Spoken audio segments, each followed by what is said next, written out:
Welcome back, everybody. Monday morning show rolls on. So we mentioned off the top of the show the big news over the weekend. The Vikings made a quarterback signing that our next guest would know something about. I don't know if he knows anything, honestly. It's like, where's Waldo? We found him Saturday night. He's on the sideline in Lawrence, Kansas. He retires, and yet he's around bison practice more than he was when he was working. It's great to have Randy Hedberg join us on the show. What do I call you now? You're not a coach. What are you? You're a Hall of Famer. You're a Hall of Famer. I can call it that. Well, for you, it's Mr. Randy Hedberg. Mr. Hedberg, thank you for doing the show this morning. That's how you should do it. So how was Saturday night down in Lawrence, Kansas? I know it was hot. It was very hot. I was. I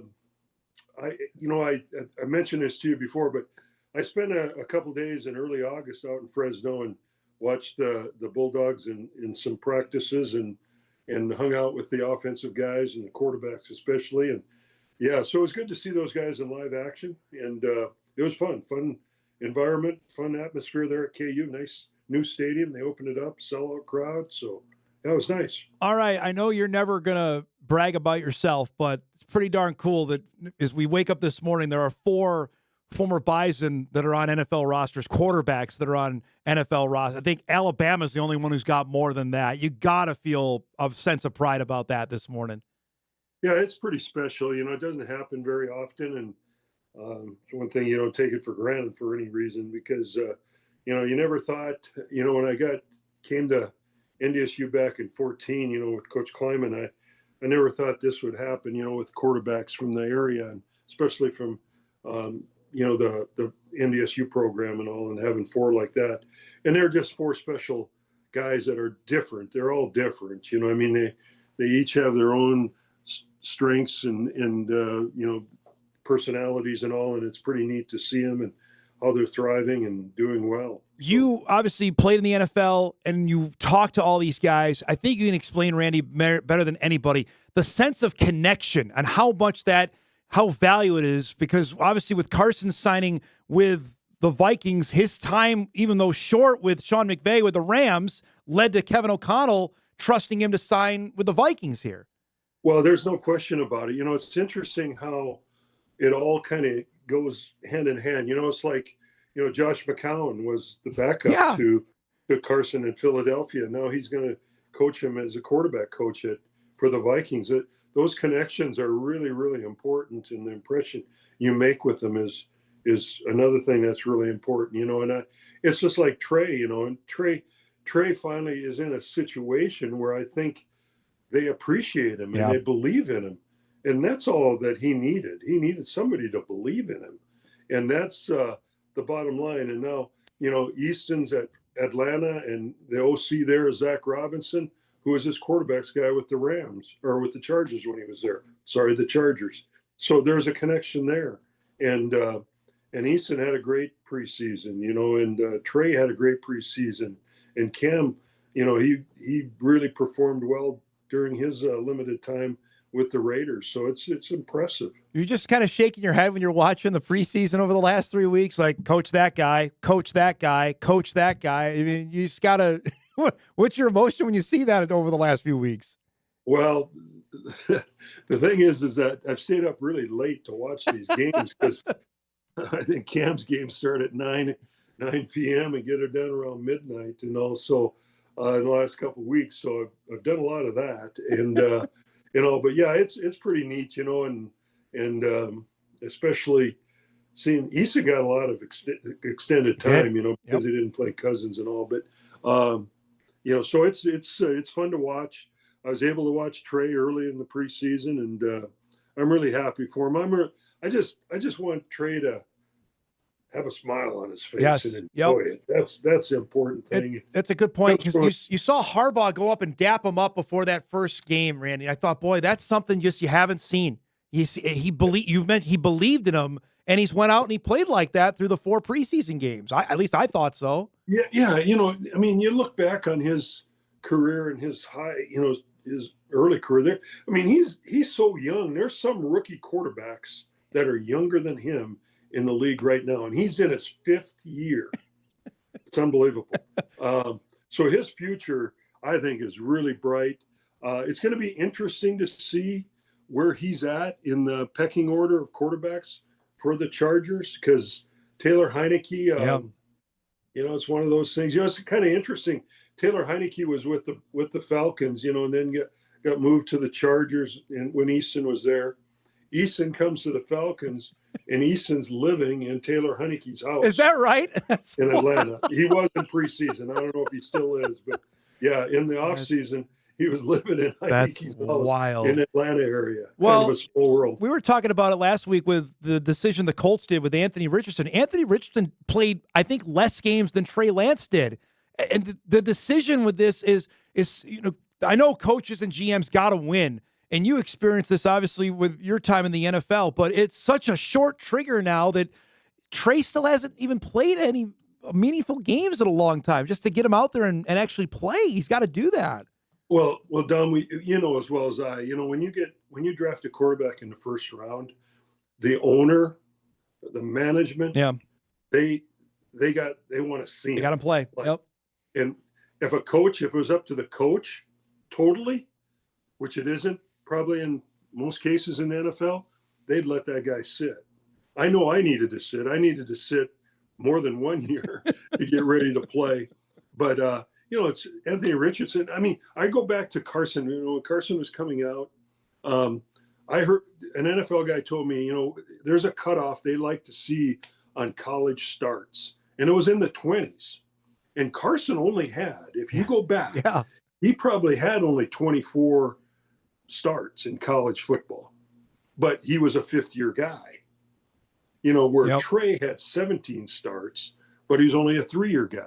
And Anthony Richardson, I don't know how many, did you say how many? I think it was 15 or 16, I think, in college. And he came out early. Yes, correct. Yeah, so there is some legitimacy about that number, and I think it's important to have. You mentioned to me off air, you got a chance to go to Las Vegas and see Cam Miller play. How did you evaluate how I think he fit in pretty well with Pete Carroll and what Chip Kelly wanted to do with the Raiders in this preseason? Well, I think, you can kind of see the NFL game has changed over the last couple of years, where quarterbacks that have mobility are becoming more of a factor in the game. Cam he can move. He can move around and escape pressure and get away and throw the ball on the run.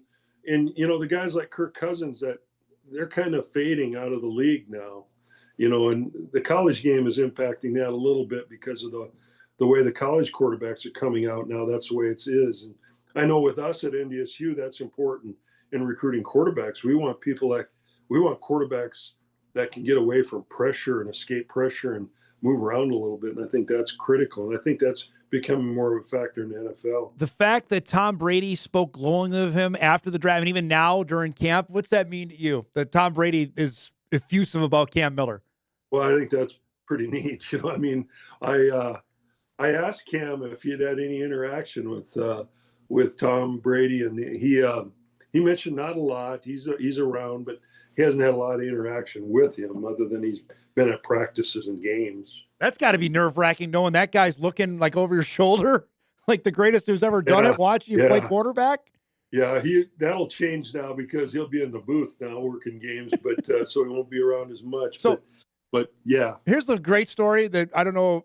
I shared this when you did the sit-down show with me. One of your first starts, Johnny Unitas was doing color commentary up in the booth when you were playing for the Buccaneers. I mean, imagine that. Johnny Unitas is evaluating you playing. Well, yeah, he probably didn't have a very good evaluation of me, but he shouldn't have anyway. I know that. But yeah, there's some names there that come out from the past that a lot of people have never heard of. But hey, you're wearing you're wearing a number 9 hat. So can I get the customary question out of the way? Can Cole Payton throw the ball? You want to just get mad at me now and get you over with? He'll be fine. I mean, I was around him for I don't know how many years now, 4 years. And longer than that, you're probably 6 years going back to high school, right? And he's as good an athlete as I've ever have coached at the quarterback position. He'll be fine, and he'll make great plays. There might be some plays, through some growing pains early, but I think he'll make some plays and make some big plays for the season. And I'm really happy for Cole. I think his preparation and hard work has put him in this position because he's prepared. What was I think we talked about this during the COVID year. What was your first interaction when you got to see him on tape? Like, holy cow, this guy, we got to get this guy. Well, yeah, he was recruited during COVID. So what happened is, it's kind of interesting. He was one of the last juniors we were able to have on campus prior to everything being shut down. And everybody remembers that time, but that wasn't a very nice time. No. And so from that point on, I did so many Zooms with him because he wanted to learn everything. And we went through every quarterback install leading into that year. And, that was prior to his senior year, obviously, but he committed to us. It's kind of interesting. We had 3 quarterbacks that I kind of had it narrowed down to, and the other 2, one went to Nebraska and the other one went to Colgate. And I liked all 3 of them. I think they all could have played, or the other 2 could have played for the Bison also. But Cole was such a guy that grew on me, that was a guy that just had a passion for the game. And I think that's the thing you look for in recruiting. If you have somebody that has a passion to play and a passion to learn, I mean, if they want to learn, we'll teach them. And that's the bottom line with him. He was pretty good at it. All right, last thing here. We got game 1 on Saturday. What are you going to be doing Saturday at 11 a.m.? You're going to be crawling out of your skin? Like, how weird is this going to be for you come Saturday afternoon? Well, probably it's going to be interesting. The thing that is, I found myself on Saturday down in Lawrence is I just wanted to be in the press box and watch the game from up there, and that's what I missed. And I miss being around the players. I really don't miss coming back after a practice and watching 180 clips of practice. I don't miss that. But the game planning stuff I do. And now the problem, I'm not going to Charleston, so I'll have to listen to you. There we go. Now that's the evaluation I've been waiting for. That's the thing that's going to be interesting. So I might have to. I'm going to watch the video and listen to Sam. That's probably what So no, I'm joking. No, you're not. No, you're not. Yeah. I remember when you had to watch the Class B when your nephew was playing, you couldn't go. You gave me. I kept getting text messages during the broadcast from you. Yeah. Oh yeah. Yeah, you'll get some from me. So I don't doubt it. Is Kyle going to be up there with you? Kyle's going to be there too. Yep. Okay. And your buddy Sam Getzinger's on the side. I know how much you love Sam, so you can just text Sam then. Okay. Okay. All right. Yeah. No, I was talking about Sam Neider. I know that. I know. Yes. Okay. Yeah, we'll see how it goes. It depends on how the first quarter goes with you. If I have to, so fair enough. We'll give you a little try.